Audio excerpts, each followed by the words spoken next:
പരിപ്പ് കൊണ്ട് എളുപ്പത്തിൽ തയ്യാറാക്കാൻ പറ്റുന്ന 4 തരം കറികളാണ് ഇന്ന് ഞാൻ നിങ്ങളുമായിട്ട് ഷെയർ ചെയ്യാൻ പോകുന്നത്. കുക്കിംഗ് പഠിക്കുന്ന കുട്ടികൾക്ക് പോലും എളുപ്പത്തിൽ തയ്യാറാക്കാൻ പറ്റുന്ന കറികളാണിത്.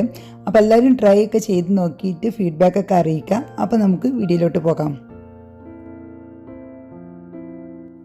നല്ല ടേസ്റ്റി ആയിട്ടുള്ളൊരു തമിഴ്നാടൻ പരിപ്പ് കറിയാണ് ഞാൻ ആദ്യം ഷെയർ ചെയ്യാൻ പോകുന്നത്. ഇതിന് വേണ്ടിയിട്ട് ഞാൻ ഒരു 1/2 കപ്പ് പരിപ്പ് എടുത്തിട്ടുണ്ട്. സാധാ തുവരപ്പരിപ്പാണ് എടുത്തിട്ടുള്ളത്. ഇതിലോട്ട് നമുക്ക് 1.5 കപ്പ് വെള്ളം ഒഴിച്ചു കൊടുക്കാം. അത് 1/2 കപ്പ് പരിപ്പിന് 1.5 കപ്പ് വെള്ളം എന്ന രീതിയിലാണ് ഒഴിച്ചു കൊടുക്കേണ്ടത്. അതായത് 3 ഇരട്ടി വെള്ളം. ഇനി നമുക്ക് ഇതിലോട്ട് 2 തക്കാളിയും 2 പച്ചമുളകും കൂടി ചേർത്ത് കൊടുക്കാം. പച്ചമുളക് നിങ്ങൾക്ക് എരിവിനനുസരിച്ച് കൂടുതലോ കുറവോ ചേർത്ത് കൊടുക്കാം. ഞാൻ 2 എടുത്തിട്ടുള്ളൂ. ഇനി വേണമെങ്കിൽ എരിവില്ലാത്ത പച്ചമുളകാണെങ്കിൽ 3-4 ആഡ് ചെയ്യാം കേട്ടോ. ഇപ്പോൾ 2 തക്കാളിയും 2 പച്ചമുളകും 1/2 കപ്പ് പരിപ്പ് എടുത്തിട്ട് നല്ലപോലെ വേവിക്കുക. ഒരു വിസിൽ വന്നതിന് ശേഷം നമുക്ക് ഓഫ് ചെയ്തിടാം. പിന്നെ ആ പ്രഷറിൽ കിടന്നിട്ട് വെന്തോളും. ഇനി നമുക്ക് ഒരു പാൻ അടുപ്പത്ത് വെച്ചിട്ട് ചൂടാകുമ്പോൾ വെളിച്ചെണ്ണ ഒഴിച്ചെടുക്കാം. വെളിച്ചെണ്ണയോ സൺഫ്ലവർ ഓയിലോ അതൊക്കെ നിങ്ങളുടെ ടേസ്റ്റിനനുസരിച്ച് ചേർത്ത് കൊടുക്കാം. ഇനി അതിലോട്ട് കുറച്ച് കടുക് ഇട്ട് കൊടുക്കുക. അതുപോലെ തന്നെ ചെറിയ ജീരകവും അതുപോലെ തന്നെ ഉലുവയും കൂടി ചേർത്ത് കൊടുക്കാം. കുറച്ച് ഉലുവ, ഒരു നുള്ളു ഉലുവ മതി. അതുപോലെ ചെറിയ ജീരകവും കുറഞ്ഞ അളവ് ചേർത്താൽ മതി. നമുക്ക് അതിൻ്റെ ഫ്ലേവർ ഇഷ്ടമല്ലെങ്കിൽ അതിനനുസരിച്ച് ചേർത്താൽ മതി, അല്ലെങ്കിൽ സ്കിപ്പ് ചെയ്യാം. അപ്പോൾ പരിപ്പൊക്കെ നല്ലപോലെ വെന്തിട്ടുണ്ട്. ഇനി നമുക്ക് ഇതിലോട്ട് വേണ്ടത് ഒരു 3-4 അല്ലി വെളുത്തുള്ളി ചെറുതായിട്ട് കട്ട് ചെയ്തതും 3 വറ്റൽമുളകും കുറച്ച് കറിവേപ്പിലയും കൂടി ഇട്ട് കൊടുക്കാം. കടുക് പൊട്ടിയതിന് ശേഷമാണ് ചേർത്ത് കൊടുക്കേണ്ടത്. ഇനി വെളുത്തുള്ളി നല്ല സ്മെല്ല് വരുന്ന സമയത്ത് നമുക്ക് ഇതിലോട്ട് മസാലപ്പൊടികൾ കുറച്ച് ആഡ് ചെയ്യണം. ആദ്യമായി ആഡ് ചെയ്യേണ്ടത് കുറച്ച് മല്ലിപ്പൊടിയാണ്, ഒരു നുള്ളു മല്ലിപ്പൊടി. അതുപോലെ തന്നെ കുറച്ച് മുളക് പൊടി ഒരു 1/2 ടീസ്പൂൺ വരെ ചേർത്ത് കൊടുക്കാം. അതുപോലെ തന്നെ 1/2 ടീസ്പൂൺ മഞ്ഞൾപ്പൊടിയും കൂടി ചേർത്ത് കൊടുക്കാം. എന്നിട്ട് നല്ലപോലെ അതിൻ്റെ സ്മെല്ലൊക്കെ മാറിയതിന് ശേഷം നമുക്ക് ഈ ഒരു പരിപ്പ് വേവിച്ചത് നമുക്ക് ഇതിലോട്ട് ഒഴിച്ചു കൊടുക്കാം. ഒഴിച്ചു കൊടുത്തതിന് ശേഷം നല്ലപോലെ മിക്സ് ചെയ്തിട്ട് തിളപ്പിച്ചെടുക്കാം. ഈ മുളക് പൊടി, ഈ മസാല പൊടികളൊക്കെ നമ്മുടെ ഈ ഒരു പരിപ്പ് കറിയിലോട്ട് ആവുന്ന രീതിയിൽ ഇളക്കി കൊടുക്കാം. പിന്നെ നമ്മൾ ഇതിലോട്ട് ഉപ്പ് ചേർത്തിട്ടില്ല. ഇനി ആവശ്യത്തിനുള്ള ഉപ്പും കൂടി ചേർത്തിട്ട് നല്ലപോലെ മിക്സ് ആക്കുക. ഇനിയിപ്പോൾ വെള്ളം നിങ്ങൾക്ക് ഇതിലേറെ ലൂസായിട്ടാണ് കറി വേണ്ടതെങ്കിൽ കുറച്ച് വെള്ളം കൂടി ചേർത്ത് കൊടുക്കുക. അതേപോലെ തിക്ക് ഗ്രേവി ആയിട്ടാണ് വേണ്ടതെന്നുണ്ടെങ്കിൽ വെള്ളം ചേർത്ത് കൊടുക്കുകയും വേണ്ട. നല്ലപോലെ വന്ന് തുടങ്ങുമ്പോൾ നമുക്ക് ഇതിലോട്ട് ഒരു 1/4 ടീസ്പൂൺ ഗരം മസാല പൗഡറും കൂടി ചേർത്ത് കൊടുക്കാം. എന്നിട്ട് ജസ്റ്റ് ഒന്ന് മിക്സ് ചെയ്തതിന് ശേഷം നമുക്ക് ഫ്ലെയിം ഓഫ് ചെയ്യാം. നല്ല ടേസ്റ്റി ആയിട്ടുള്ള പരിപ്പ് കറി ഇവിടെ റെഡി ആയിട്ടുണ്ട്. ഇത് നെയ്ച്ചോറിൻ്റെ ഒക്കെ കൂടെ കഴിക്കാൻ നല്ലൊരു കോമ്പിനേഷൻ ആയിട്ടുള്ള പരിപ്പ് കറിയാണ്. വെറും ചോറിൻ്റെ കൂടെയും കഴിക്കട്ടോ. നെയ്ച്ചോറിൻ്റെ കൂടെയും നല്ല ടേസ്റ്റാണ്. അപ്പോൾ എല്ലാവരും ട്രൈ ചെയ്ത് നോക്കിയിട്ട് ഫീഡ്ബാക്ക് ഒക്കെ അറിയിക്കുക. ഇനി ഞാൻ സിമ്പിളായിട്ട് തയ്യാറാക്കാൻ പറ്റുന്നൊരു പരിപ്പ് കറിയാണ് കേട്ടോ. ഞാൻ എപ്പോഴും തയ്യാറാക്കുന്നൊരു പരിപ്പ് കറിയാണ്. നല്ല ടേസ്റ്റുമാണ്. വളരെ പെട്ടെന്ന് തന്നെ തയ്യാറാക്കിയെടുക്കാനും പറ്റും. ഇതിന് വേണ്ടിയിട്ട് ഒരു 1/2 കപ്പ് പരിപ്പ് നല്ലപോലെ കഴുകിയിട്ട് ഞാൻ കുക്കറിലിട്ടിട്ട് കൊടുത്തിട്ടുണ്ട്. 1.5 കപ്പ് വെള്ളം കൂടി ഒഴിച്ചിട്ടുണ്ട് കേട്ടോ. ഇനി ഇതിലോട്ട് ഒരു മീഡിയം സൈസ് തക്കാളി, അതുപോലെ തന്നെ ഒരു മീഡിയം സൈസ് വലുപ്പമുള്ള സവാള, അതുപോലെ തന്നെ 4-5 അല്ലി വെളുത്തുള്ളി ചെറുതായിട്ട് കട്ട് ചെയ്തത്, ഒരു 3 പച്ചമുളക് ചെറുതായിട്ട് കട്ട് ചെയ്തത് കൂടി ചേർത്ത് കൊടുക്കുന്നുണ്ട്. ഇതിൽ നമ്മൾ മുളക് പൊടിയൊന്നും ചേർക്കില്ല കേട്ടോ. അപ്പോൾ നമുക്ക് എരിവിന് ആവശ്യമുള്ള പച്ചമുളക് ചേർത്ത് കൊടുക്കണം. അപ്പോൾ നമ്മൾ പച്ചമുളകിൻ്റെ എരിവിനനുസരിച്ച് കൂടുതലോ കുറവോ ചേർത്ത് കൊടുക്കാം. ഇനി കാന്താരി മുളക് ഉണ്ടെങ്കിൽ കാന്താരി മുളക് ഇട്ട് കൊടുത്താലും നല്ല ടേസ്റ്റാണ് കേട്ടോ. അപ്പോൾ എൻ്റെ അടുത്തൊക്കെ തീർന്നു പോയി, അതുകൊണ്ടാണ് ഞാൻ പച്ചമുളക് ചേർത്ത് കൊടുത്തത്. സാധാരണയായിട്ട് ഞാൻ കാന്താരി മുളകാണ് ഇതിലോട്ട് ചേർക്കാറ്. ഇനി നമുക്ക് ഇതിലോട്ട് ഒരു 1/2 ടീസ്പൂൺ മഞ്ഞൾപ്പൊടിയും ആവശ്യത്തിന് ഉപ്പും കൂടി ചേർത്ത് കൊടുക്കാം. ചേർത്ത് കൊടുത്തതിന് ശേഷം നന്നായിട്ട് അടച്ചിട്ട് ഒരു വിസിൽ വരുന്നത് വരെ വേവിക്കാം. ഒരു വിസിൽ വന്നു കഴിഞ്ഞാൽ നമുക്ക് ഫ്ലെയിം ഓഫ് ചെയ്യാം കേട്ടോ. പിന്നെ കുക്കറിലെ പ്രഷറൊക്കെ പോയിട്ട് നമുക്കൊന്ന് ഓപ്പൺ ചെയ്യുകയാണെങ്കിൽ നല്ല വെന്തിട്ടുണ്ടാവും. ഒറ്റ വിസിൽ കൊണ്ട് തന്നെ സാധാരണ പരിപ്പൊക്കെ വേവാറുണ്ട്. പിന്നെ സാധാരണയായിട്ട് ഞാനൊരു 10 മിനിറ്റ് കുതിർത്തി വെക്കാറുണ്ട് കേട്ടോ. നമ്മൾ നല്ലപോലെ കഴുകിയിട്ട് ആ കുക്കറിൽ തന്നെ നമ്മൾ ഇൻഗ്രീഡിയൻസ് ഒക്കെ റെഡിയാക്കുമ്പോഴേക്കും ഇത് നന്നായിട്ട് കുതിർന്നിട്ടുണ്ടാവും. ഒരു 10 മിനിറ്റ് ഒന്ന് വെള്ളത്തിലിട്ട് കുതിർത്തിയാൽ മതി. ഇനി നമുക്ക് നമ്മുടെ പരിപ്പൊക്കെ വെന്തിട്ടുണ്ടെങ്കിൽ നമുക്കിനി ഇതൊന്ന് വറവിടാം. ഇതിന് വേണ്ടിയിട്ട് ഞാൻ പാൻ വെച്ചിട്ട് ഇതിലോട്ട് കുറച്ച് കടുക് ഇട്ട് കൊടുത്തിട്ടുണ്ട്. കടുക് പൊട്ടുന്ന സമയത്ത് നമ്മൾ ആദ്യം ചെയ്ത പോലെ തന്നെ ഇതിലോട്ട് കുറച്ച് വെളുത്തുള്ളിയും വറ്റൽമുളകും കറിവേപ്പിലയും കൂടി ചേർത്ത് കൊടുക്കുന്നുണ്ട്. ഇനി ഇത് മൂക്കുന്ന സമയത്ത് നമുക്ക് ഇതിലോട്ട് ഇച്ചിരി കറി പൗഡർ ഉണ്ടെങ്കിൽ കറി പൗഡർ ചേർത്ത് കൊടുക്കുക. അപ്പോൾ കറി പൗഡർ ഇല്ലെങ്കിൽ കുറച്ച് മല്ലിപ്പൊടിയും കുറച്ച് മുളക് പൊടിയും കുറച്ച് മഞ്ഞൾപ്പൊടിയും കൂടി മിക്സ് ചെയ്തിട്ട് ഇട്ട് കൊടുത്താൽ മതി. കാരണം എന്താ വെച്ചാൽ നമുക്ക് ഇതിൽ കറി പൗഡർ ഇട്ടുകയാണെങ്കിൽ കറി പൗഡറാണ് ടേസ്റ്റ് ഉണ്ടാവുക. അപ്പോൾ കറി പൗഡർ എൻ്റെ അടുത്ത് ഇല്ലാത്തതുകൊണ്ട് നമുക്ക് ഒരു നുള്ള് മഞ്ഞൾപ്പൊടി, അതുപോലെ തന്നെ ഒരു നുള്ള് മുളക് പൊടി, ഒരു നുള്ള് മല്ലിപ്പൊടി ഇത്രയും ചേർത്ത് കൊടുത്തിട്ട് ഒന്ന് മിക്സ് ആക്കിയതിന് ശേഷം നമുക്ക് കറിയിലോട്ട് ഒഴിച്ചു കൊടുത്താൽ മതി. നല്ല ടേസ്റ്റി ആയിട്ടുള്ള കറിയാണ്. എളുപ്പത്തിൽ തയ്യാറാക്കാൻ പറ്റുന്നതാണ്. നല്ലൊരു ടേസ്റ്റുമാണ്. നമുക്ക് എല്ലാവർക്കും ഇഷ്ടമാവും കേട്ടോ ഈ ഒരു കറി. സാധാ ചോറിൻ്റെ കൂടെയൊക്കെ കഴിക്കാൻ നല്ലൊരു കോമ്പിനേഷനുള്ളൊരു കറിയാണ്. കറി ഉണ്ടാക്കാൻ വേണ്ടിയുള്ള ദിവസത്തിലൊക്കെ പെട്ടെന്ന് തയ്യാറാക്കാൻ പറ്റുന്ന ഒരു അടിപൊളി കറിയാണ് കേട്ടോ. അപ്പോൾ എല്ലാവരും തയ്യാറാക്കി നോക്കിയിട്ട് ഫീഡ്ബാക്കൊക്കെ അറിയിക്കുക. ഇനി അടുത്തതായിട്ട് തയ്യാറാക്കാൻ പോകുന്ന പരിപ്പ് കറി കുറച്ച് തേങ്ങ അരച്ചൊക്കെ ചേർത്തിട്ടുള്ള കറിയാണ് കേട്ടോ. നല്ല ടേസ്റ്റി ആയിട്ടുള്ളൊരു കറിയാണ്.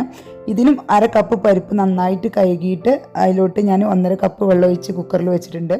ഇനി നമുക്ക് ഇതിലോട്ട് ഒരു 3 പച്ചമുളക് ചെറുതായിട്ട് കട്ട് ചെയ്തതും 2 തക്കാളിയും 1 സവാളയും കൂടി ഞാൻ ഇവിടെ കട്ട് ചെയ്ത് വെച്ചിട്ടുണ്ട്. നമുക്ക് ഇനി ഇതിലോട്ട് ചേർത്ത് കൊടുക്കാം. ഇനി നമുക്ക് ഇതിലോട്ട് വേണ്ടത് വെളുത്തുള്ളിയാണ്. ഒരു 6-7 അല്ലി വെളുത്തുള്ളി ഞാൻ ഇട്ട് കൊടുക്കുന്നുണ്ട്. ഇത് ചെറുതായിട്ട് കട്ട് ചെയ്യുന്നു വേണ്ട, അങ്ങനെ തന്നെ ഇട്ട് കൊടുക്കാം. പിന്നെ ഞാൻ ഇതിലോട്ട് ചേർത്ത് കൊടുക്കുന്നത് ചക്കക്കുരുവാണ്. ചക്കക്കുരു ഇപ്പോൾ ഇവിടെ ഉള്ളത് കൊണ്ട് മാത്രം ചേർത്ത് കൊടുക്കുകയാണ്. നിങ്ങളെ കയ്യിൽ ചക്കക്കുരു ഇല്ലയെന്നുണ്ടെങ്കിൽ നമുക്കിത് സ്കിപ്പ് ചെയ്യാം. ഇനിയിപ്പോൾ നിങ്ങളുടെ കയ്യിൽ പൊട്ടാറ്റോ വീട്ടിലുണ്ടെങ്കിൽ ഒരു പൊട്ടാറ്റോ ഇട്ട് കൊടുക്കട്ടോ. ഇനി ഇല്ലെങ്കിൽ ഒന്നും ചേർത്ത് കൊടുക്കാണ്ട് ഇങ്ങനെ തന്നെ മതിയാവും. പരിപ്പും ഉള്ളിയും തക്കാളിയും പച്ചമുളകും മാത്രം മതിയാവും. ചക്കക്കുരും കൂടി ചേർത്ത് കൊടുക്കുമ്പോൾ ചക്കക്കുരുവിൻ്റെ ടേസ്റ്റും കൂടി കിട്ടുമ്പോൾ നല്ലൊരു ടേസ്റ്റാണ്. അപ്പോൾ അതിവിടെ ഉള്ളത് കൊണ്ട് മാത്രം ചേർത്ത് കൊടുത്തതാണ്. ഇല്ലെങ്കിൽ നിങ്ങൾക്ക് സ്കിപ്പ് ചെയ്യാം കേട്ടോ. ഇനി ഇതിലോട്ടൊരു 3/4 ടീസ്പൂൺ മഞ്ഞൾപ്പൊടിയും ആവശ്യത്തിന് ഉപ്പും കൂടി ചേർത്ത് കൊടുക്കാം. ചേർത്ത് കൊടുത്തതിന് ശേഷം നല്ലപോലെ ഒന്ന് ഇളക്കിയതിന് ശേഷം നമുക്കിതൊന്ന് കുക്കർ അടച്ചിട്ട് നമുക്കൊന്ന് വേവിക്കാം. ഏകദേശം ഒരു 2 വിസിൽ വെക്കട്ടോ. കാരണം ചക്കക്കുരും കൂടി ഉള്ളത് കൊണ്ട് നല്ലപോലെ വെന്ത് കിട്ടണം എന്നുണ്ടെങ്കിൽ ഒരു 2 വിസിലും വേണ്ടി വരും. പരിപ്പ് മാത്രമാണെങ്കിൽ ഒറ്റ വിസിൽ തന്നെ മതിയാവും. പ്രഷറൊക്കെ പോയതിന് ശേഷം പിന്നെ ഓപ്പൺ ചെയ്യുമ്പോൾ നല്ലപോലെ വെന്തിട്ടുണ്ടാവും കേട്ടോ. മീഡിയം ഫ്ലെയിമിൽ 2 വിസിൽ വന്നു കഴിഞ്ഞാൽ നമുക്ക് ഓഫാക്കി ഇടാം. പിന്നെ നമുക്ക് പ്രഷർ പോയതിന് ശേഷം തുറന്നാൽ മതി കേട്ടോ. ആ സമയം കൊണ്ട് നമുക്ക് ഇതിലോട്ടൊരു അരപ്പ് തയ്യാറാക്കണം. അതിന് വേണ്ടിയിട്ട് ഞാനിവിടെ ഒരു 1/2 കപ്പോളം തേങ്ങ എടുത്തിട്ടുണ്ട്. തേങ്ങയിലോട്ട് നമുക്ക് 2 ചുവന്നുള്ളി, അതുപോലെ 2-3 അല്ലി വെളുത്തുള്ളി ചേർത്ത് കൊടുക്കാം. അതുപോലെ തന്നെ ചെറിയ ജീരകം ഒരു 1/4 ടീസ്പൂൺ മുതൽ ഒരു 1/2 ടീസ്പൂൺ വരെ ചേർത്ത് കൊടുക്കാം. അതുപോലെ തന്നെ കുറച്ച് കറിവേപ്പിലയും കൂടി ചേർത്ത് കൊടുക്കാം. കറിവേപ്പില അരച്ച് ചേർക്കുമ്പോൾ കറികൾക്ക് ഒരു പ്രത്യേക ടേസ്റ്റാണ്. സാധാരണ നമ്മൾ കറികളിൽ കറിവേപ്പില വറവിടുന്ന സമയത്താണ് ചേർക്കാറ്. പക്ഷെ അത് കഴിക്കുന്ന സമയത്ത് നമ്മൾ പുറത്ത് കളയാറാണ് പതിവ്. ഇങ്ങനെ അരച്ച് ചേർക്കുമ്പോൾ നമുക്ക് അതിൻ്റെ ഒരു ഫ്ലേവർ കിട്ടും ചെയ്യും. അതിൻ്റെ നമുക്ക് എല്ലാ ഗുണങ്ങളും കിട്ടണം എന്നുണ്ടെങ്കിൽ അരച്ച് ചേർക്കുക തന്നെ വേണം.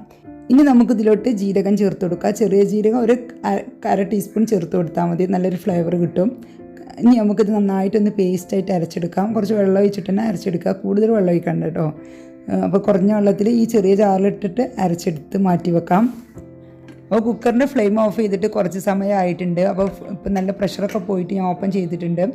അപ്പോൾ ഇനി നമുക്കൊരു കയ്യിൽ എന്തെങ്കിലും എടുത്തിട്ട് നമുക്ക് ഈ ഒരു ചക്കക്കുരുവൊക്കെ ഒന്ന് കുത്തി ഉടക്കാം കേട്ടോ. നല്ല ടേസ്റ്റ് ഉണ്ടാവുള്ളൂ. എന്നിട്ട് ഫ്ലെയിം ഓൺ ചെയ്യാം. അപ്പോൾ നല്ല ഉടച്ച് ഇതിലുണ്ടാവുമ്പോൾ നല്ലൊരു ടേസ്റ്റാണ്. ചക്കക്കുരും കൂടി ഉടഞ്ഞ് വരുമ്പോൾ നല്ലൊരു ടേസ്റ്റാണ് ഈ ഒരു കറിക്ക്.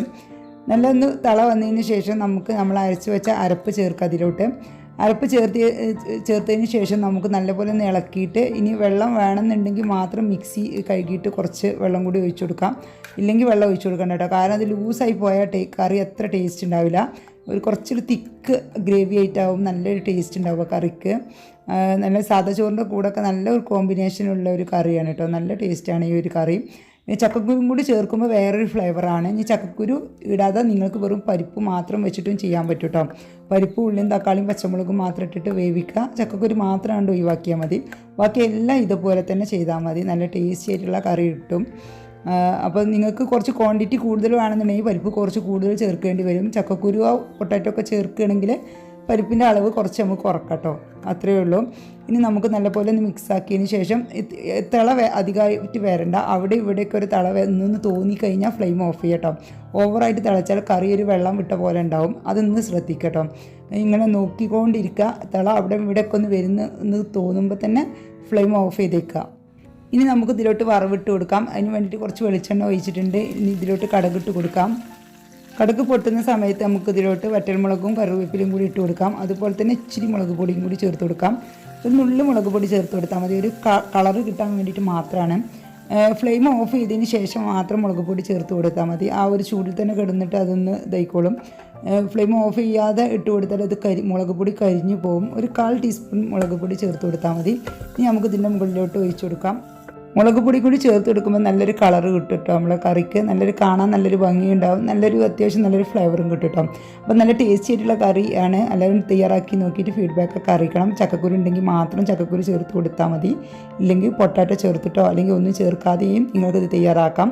എല്ലാം തയ്യാറാക്കി നോക്കിയിട്ടൊക്കെ ഫീഡ്ബാക്ക് അറിയിക്കാം. നമുക്ക് നെക്സ്റ്റ് കറി എന്താണെന്ന് നോക്കാം.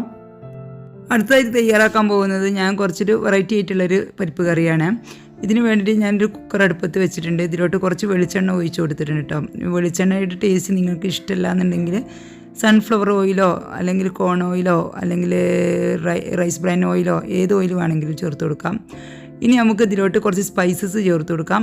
ഒരു 2 ഏലക്ക, 2 ഗ്രാമ്പു, ചെറിയ പീസ് പട്ട അത്രയും ഇട്ട് കൊടുത്തിട്ടുണ്ട്.